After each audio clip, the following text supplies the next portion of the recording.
అవతారమూర్తి అయిన అనువంతే పుడతాడు. అమ్మ పేగు పంచుకునే అంతవాడు అవుతాడు. అవతారమూర్తైన అనువంతే పుడతాడు. అమ్మ పేగు పంచుకునే అంతవాడు అవుతాడు. అమ్మేగా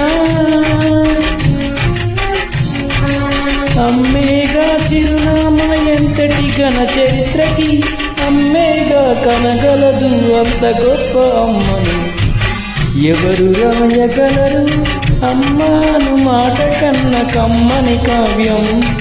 ఎవరు పాడగలరు అమ్మాను రాగం కన్న తీయని రాగం.